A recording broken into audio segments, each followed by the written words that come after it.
लियाकत साहब, अस्सलाम वालेकुम and welcome to the show. जी वालेकुम सलाम। लियाकत साहब, बात ज़्यादातर हो रही है पंजाब की और सिंध की, और जो हिकमत अमली का डिफरेंस है उस पर बात हो रही है। दो अहम बड़े फैक्टर्स हैं, एक मसाजिद कि वहाँ पे कितना डिसिप्लिन है, जो जो 20 निकात है कितना इम्प्लीमेंट हो रहा है, और सेकेंडली जो कारोबारी तबका है। तो बलूचिस्तान में और ख़ासकर आपके एंड पे इन दोनों फ्रंट्स पे क्या डेवलपमेंट्स हैं? जी, बलूचिस्तान में यहाँ पर मजहब और कल्चर जो है वो साथ साथ चलते हैं। और चूंकि कल्चर जो है बलूचिस्तान का बड़ा टॉलरेंट है, उसमें बहुत रवादारी है हिस्टोरिकल, तो उसका बड़ा एक पॉजिटिव इम्पैक्ट हमारे ओवरऑल रिलीजियस जो कल्चर है उस पर भी पड़ा है। हमें कोई बड़े इश्यूज यहाँ पर दरपेश नहीं आए। उलमा कराम के साथ जो है हम इंगेज रहे हैं, तमाम मकतब फिक्र के साथ, और they are very much cooperative. लेकिन चूंकि रमज़ान शरीफ में एक आम मुसलमान का भी ये ख्वाहिश होता है कि इस एक महीने में वो पाकिज़गी के साथ इबादत के साथ गुजारे, तो रमज़ान में थोड़े हमें इश्यूज आ सकते थे। लेकिन हमने पहले मीटिंग भी की है उलमा कराम से, और 20 पॉइंट्स जो एक एसओपी फेडरल गवर्नमेंट ने इशू किया है इस ज़िमन में, उसके बाबत हमने इम्प्लीमेंटेशन की गुजारिशात की हैं। एक और इशू जिन पे बाकी सूबों का या फेडरल गवर्नमेंट का नज़र ज़्यादा नहीं पड़ा, वो ये है कि मसाजिद में जो इज्तमाहात होते हैं, नमाज होते हैं बाजमात, उसमें लोग जो है बड़ी चैरिटी भी देते हैं मसाजिद को, खसूसन रमज़ान में सवाब की खातिर। और बड़ा एक जेन्युइन एक इशू है हमारे मौलवी साहबान का, जो मसाजिद के अखराजात हैं, तालिबान के अखराजात हैं उनके, अब वो यहाँ से कवर होते हैं, यूटिलिटी बिल्स होते हैं। तो इस हवाले से भी एक इशू दरपेश था। तो बलूचिस्तान गवर्नमेंट ने प्रीएम्प्ट करते हुए फौरी तौर पे हमने ये डिसीजन लिया है कि बलूचिस्तान की जितने भी रजिस्टर्ड मसाजिद हैं उन्हें हम माली पैकेज फराम करेंगे, फाइनेंशियली उनको असिस्ट करेंगे, ताकि वो जो एक बर्डन है अखराजात का, उन्हें हम मसाजिद के साथ मिलकर उसको शेयर कर सकें। तो इसको बड़ा हमारे मौलवी साहबान ने वेलकम किया है, इसका खैर मकदम किया है। और कल शाम को जो तरावी खसूसन कोयटा में मोस्ट ऑफ दी मॉस्क्स में जो एसओपीज हैं वो मुकम्मल फॉलो किए जा रहे थे, सोशल डिस्टेंसिंग का ख्याल रखा जा रहा था, मसाजिद कराम को डिसइंफेक्ट किया जा रहा है।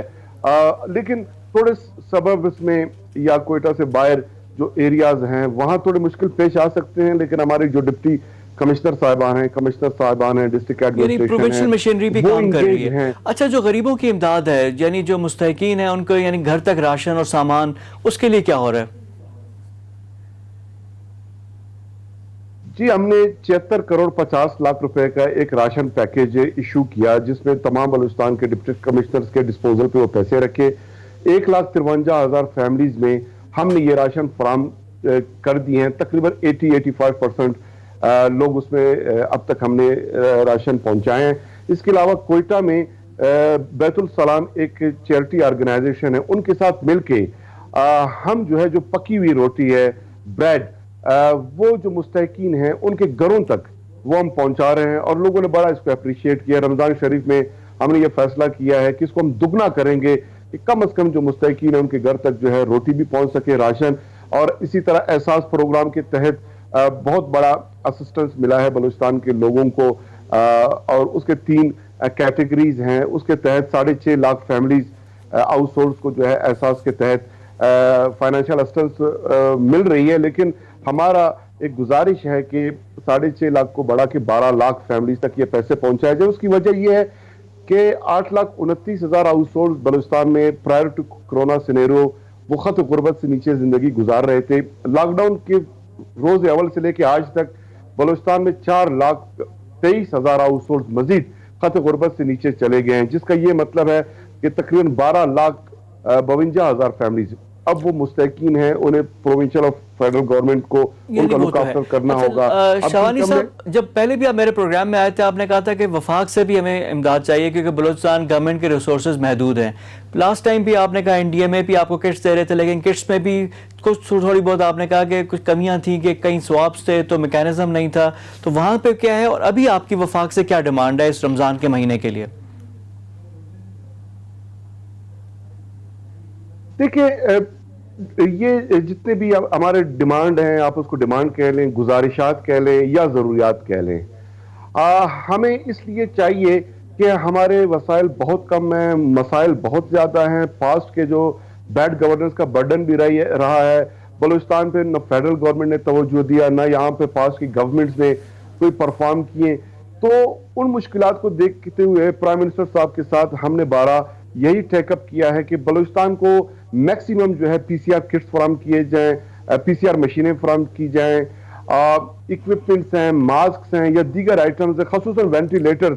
ابھی پورے بلوچستان میں ہمارے ساتھ جو ہمارے جو وینٹیلیٹرز ہیں وہ میکسیمم ہمارے ساتھ 60 اویلیبل ہیں، جس میں سے زیادہ جو ہیں یہ وہ وینٹیلیٹرز ہیں جو آپ اس کو یوز کر کے پھر ڈسپوز آف کر دیتے ہیں.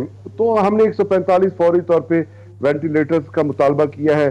ابھی ریسنٹلی ہمیں 14,976 پرسنز کے لیے testing kits N D M A نے فراہم کیے، لیکن اس میں وی ٹی ایم صرف 1100 تھے.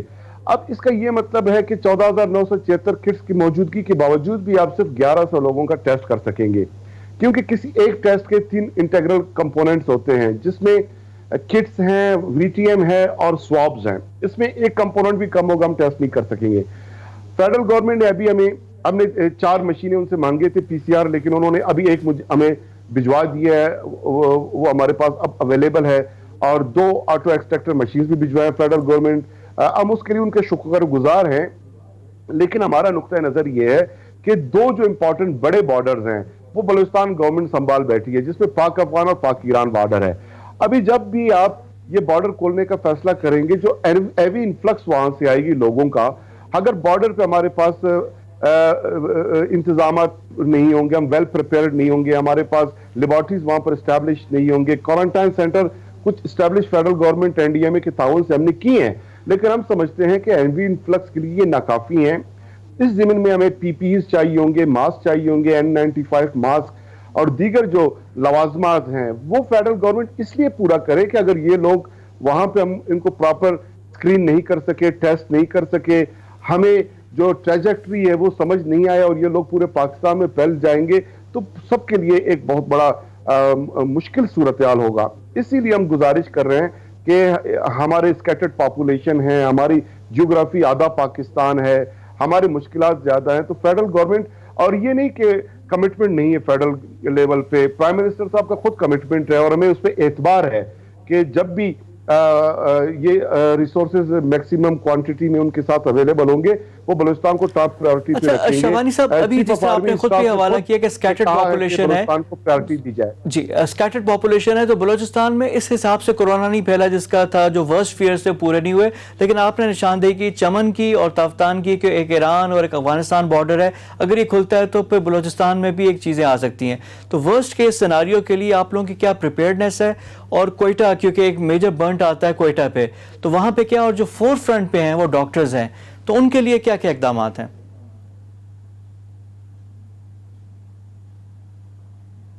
بلوچستان میں ٹوٹل ہم نے ابھی تک 60 کوارنٹائن سینٹر اسٹیبلش کیے ہیں، جن میں 7,000 لوگوں کو ہم ویل اکوموڈیٹ کر سکتے ہیں ود ایس او پیز. 71 ہم نے آئسولیشن فیسلٹیز بلوچستان میں اسٹیبلش کیے ہیں، جس میں 13 صرف کوئٹہ میں ہیں، اور یہ 1700 لوگوں کے لیے ان میں تمام equipments, instruments, beds, facilities available ہیں. کوئٹہ میں ہم مزید 960 بیڈڈ ایک میڈیکل کمپلیکس اسٹیبلش کر رہے ہیں، اور سیکنڈ فیز میں 1000 بیڈز کا مزید اس میں اضافہ کیا جائے گا. کوئٹہ ہی کے اسپینی روڈ پہ ایک 460 بیڈڈ فیسلٹی ہم نے اسٹیبلش کی ہے. مجموعی طور پہ کوئٹہ میں 4000 بیڈڈ آئسولیشن فیسلٹی ہم اسٹیبلش کر رہے ہیں. کل وزیر اعلیٰ بلوچستان جام کمال صاحب ایک بے نظیر ہاسپٹل ہے کوئٹہ میں، انہوں نے وزٹ کیا، جو نان فنکشنل تھا اس کو فنکشنل کرنے کے ہدایات جاری کیے گئے ہیں، اس پہ بھی کام کا آغاز ہو چکا ہے. چمن بارڈر پہ federal government N D M A ہمیں 300 پری فیب کنٹینر جو ہے وہاں پر وہ فراہم کر رہے ہیں، اور یہ ایز اے آئسولیشن فیسلٹی وہاں پر کام میں آ سکیں گے. اس کے علاوہ پاک آرمی نے ایک کوارنٹائن سینٹر چمن پہ اسٹیبلش کیا ہے، 1000 افراد وہاں پہ ہم جو ہے ان کو اکوموڈیٹ کر سکتے ہیں. این ڈی ایم اے ہمیں 900 مزید پری فیب کنٹینر تفتان کے لیے وہ فراہم کر رہے ہیں، اور وہ وہاں پہ پارک ہوں گے کنٹینر، تو لوگ جب تفتان آئیں گے ان کو بھی ویل فردر اسٹیبلش کیے جو فیسلٹیز ہم فراہم کر سکیں گے. آلریڈی ہم نے तफ्तान में 300 कंटेनर्स हमने वहां पर पार्क कर लिए हैं, वेल स्टैब्लिश हैं, 600 मजीद उस पर हम काम कर रहे हैं। तो तफ्तान में अब कोई इशू नहीं। तफ्तान में वैसे भी लोगों की तादाद अब बहुत कम हो गई है। आज की तारीख में कोई 290 टोटल लोग वहां पर मौजूद हैं, जिनमें ज्यादा जो है बलूचिस्तान के लोग हैं। और तफ्तान में भी SOPs ये हैं, जो बलूचिस्तान के ज़ायरीन वहां तशरीफ लाएंगे उन्हें हम वहां पे रखेंगे, उन सब के टेस्ट होंगे, जो पॉजिटिव आएंगे उन्हें कोयटा के शेख ज़ायद हॉस्पिटल ट्रीटमेंट के लिए भिजवाए जाएंगे, जो नेगेटिव आएंगे वो अपने घर जाएंगे। बाकी सूबों के जो लोग हैं उनका सिम्पटोमेटिक बुनियाद पे टेस्ट कंडक्ट किया जा रहा है, उनमें भी जो पॉजिटिव आ रहे हैं उनको कोयटा, और जो नेगेटिव आ रहे हैं उनको उनके मुतल्लिका सूबों के क्वारंटाइन सेंटर हम यानी सारी तैयारियां ऑन फुट हैं और चीज़ें ऑन ग्राउंड हो रही भी हैं। जी, बहुत शुक्रिया आपका लियाकत शहावानी।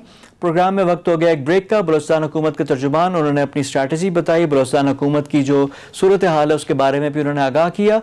यहाँ पे वक्त हो गया एक ब्रेक का। ब्रेक के बाद आकर गुफ्तगू करेंगे कुछ मईशत के बारे में। डॉक्टर फारूक सलीम हमें ज्वाइन करेंगे आफ्टर अ क्विक ब्रेक।